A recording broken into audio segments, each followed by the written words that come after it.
Bonsoir à tous. On note donc tout d'abord cette appréciation sur les opérations de révision des listes électorales, appréciation du comité de suivi de la présidentielle 2015. Il s'est réuni cet après-midi à la primature. Antoinette Romov pour le compte rendu. Cette rencontre du comité de suivi du processus électoral intervient quelques jours après la fin de la révision des listes électorales dans la première zone. Il était donc nécessaire que tous les acteurs du processus, à savoir le gouvernement, les partis politiques, la CENI, partenaires et sociétés civiles, se retrouvent pour faire le point du déroulement de l'opération de révision des listes électorales dans la zone 1. Le sentiment que nous avons, c'est que les choses se déroulent bien. Mais c'est aussi pour dire que nous sommes entrés dans une phase où nous devons tous être encore plus vigilants pour observer le déroulement des opérations, proposer les corrections à travers des observations à la CENI pour ce qui peut être amélioré. Mais nous devons ensemble, toutes les parties prenantes que nous sommes, veiller à la réussite de cette opération qui se poursuit dans les prochaines zones à partir de la semaine prochaine, si j'ai bien compris. Alors nous resterons présents, nous resterons vigilants, nous resterons à côté, nous apporterons toujours notre accompagnement et notre soutien à la CENI, mais nous ferons en sorte que les choses se passent bien sans accroc, parce que nous avons intérêt à réussir ce processus électoral. Nous nous y sommes engagés. Apparemment, malgré tout ce qu'on peut faire comme remarque, les choses se déroulent bien depuis 2007. Nous avons le devoir de continuer, et donc j'ai souhaité que nous nous retrouvions aujourd'hui pour que nous fassions un peu le point avec la CENI de cette opération qui va se dérouler dans cette première zone, de ce qui reste à faire.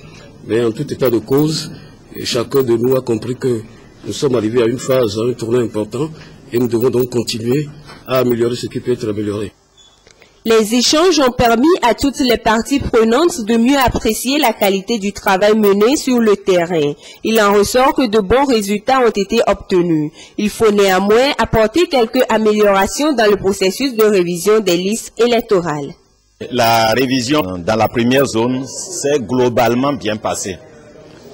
Il y a des dysfonctionnements, nous le reconnaissons, mais chaque dysfonctionnement a été réglé au cas par cas, avec la célérité qu'il faut. Le comité de suivi nous a donné des suggestions pour que dans la deuxième zone et dans la troisième zone, les différents dysfonctionnements puissent être réglés afin que l'opération continue de se dérouler normalement. Donc c'est avec satisfaction que je sors donc de ce comité de suivi et confiant que la CENI n'est pas seule dans ce processus et qu'elle a le soutien de ses partenaires. Le rôle principal, c'est de permettre à tous les acteurs du processus électoral d'être au même niveau d'information. Il apparaît que dans l'ensemble et globalement, les opérations se sont bien déroulées.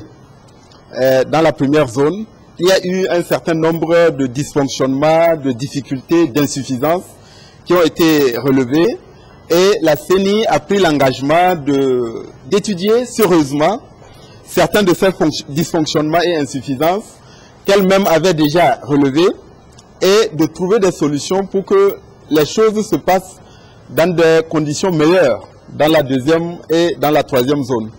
Et donc, ce que nous allons faire, c'est de continuer à intensifier, à renforcer la communication, la sensibilisation, pour que le maximum de nos concitoyens puissent être informés. Les regards sont donc tournés vers la deuxième zone, dont les opérations de révision débuteront le 2 février prochain. Voilà, satisfaction donc exprimée, mais des améliorations sont tout de même attendues dans la zone 2, où l'opération de révision des listes électorales démarre lundi prochain. La zone 2 qui concerne précisément les préfectures de Pelé, Daï, Wawa, Akebu, Amou, Ao, Est-Mono, Moyen-Mono, Ogou, Allié, Blita, Sotoubois et Chamba. Toujours à la primature et déjà dans la matinée, le chef du gouvernement a conféré avec une mission de la CEDEAO les discussions portées sur la libre circulation des personnes et des biens. Une délégation du groupe franco-africain d'oncologie pédiatrique conduite par la présidente de l'association a été également reçue par le Premier ministre. Pour votre gouverneur, sachez que cette association intervient au CHU Sylvanus Olympio depuis 2004 et c'est pour sauver les enfants atteints de cancer. Des précisions sur les deux audiences au micro de Antoinette Romov. Je suis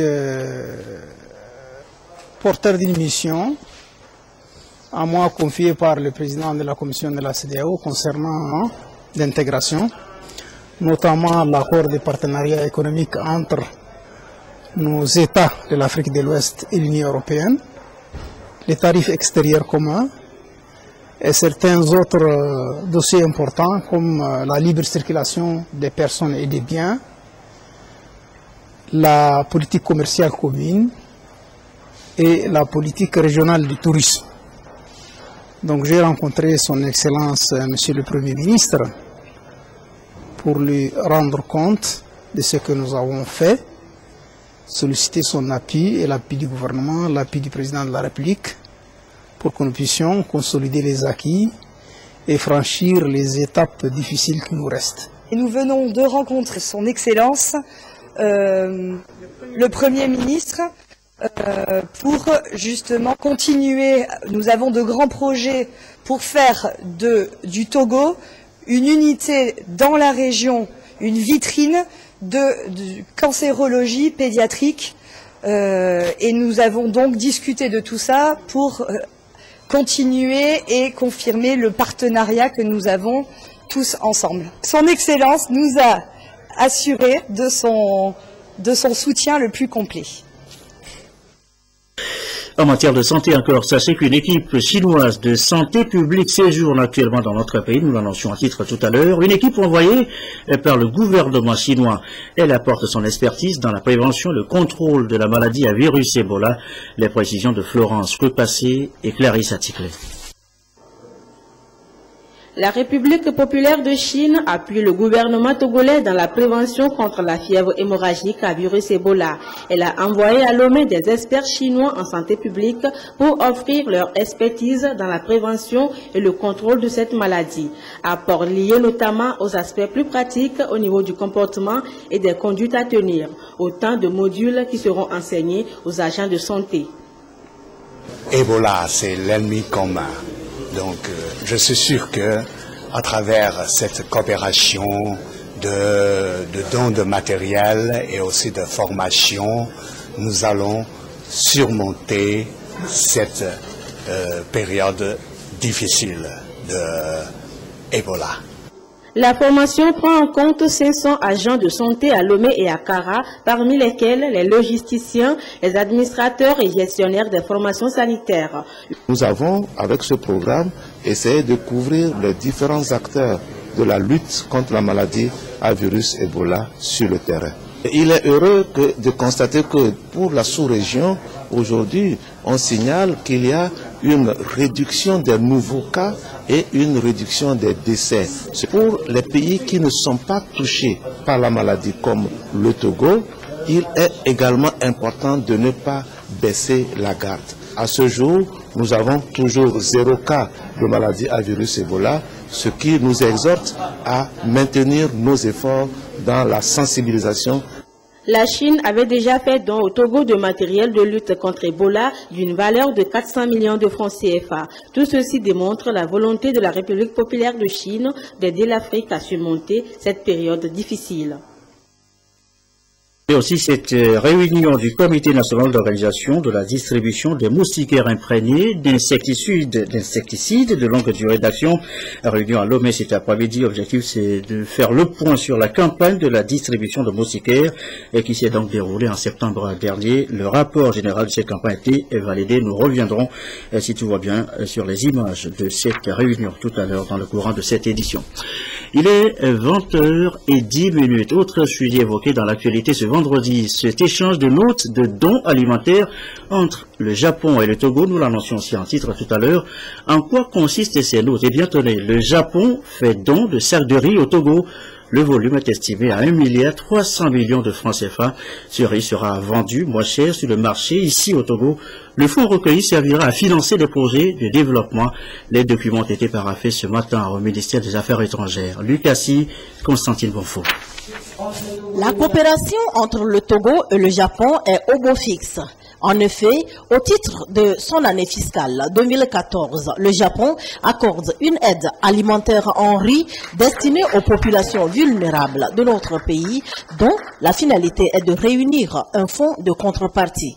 Ces vivres seront vendus à des prix abordables. Le fonds de contrepartie qui résultent de la vente de ces produits vont servir à financer des projets sociaux. Pour ce projet, appelé Kennedy Round 2014, le Japon va débourser 1,3 milliard de francs CFA. Cet appui vient allonger la liste d'aides multiformes que le gouvernement japonais apporte au Togo depuis 2008 et qui est évaluée à ce jour à 13,6 milliards de francs CFA. Ce sont les projets qui peuvent directement servir à l'amélioration de la vie togolaise.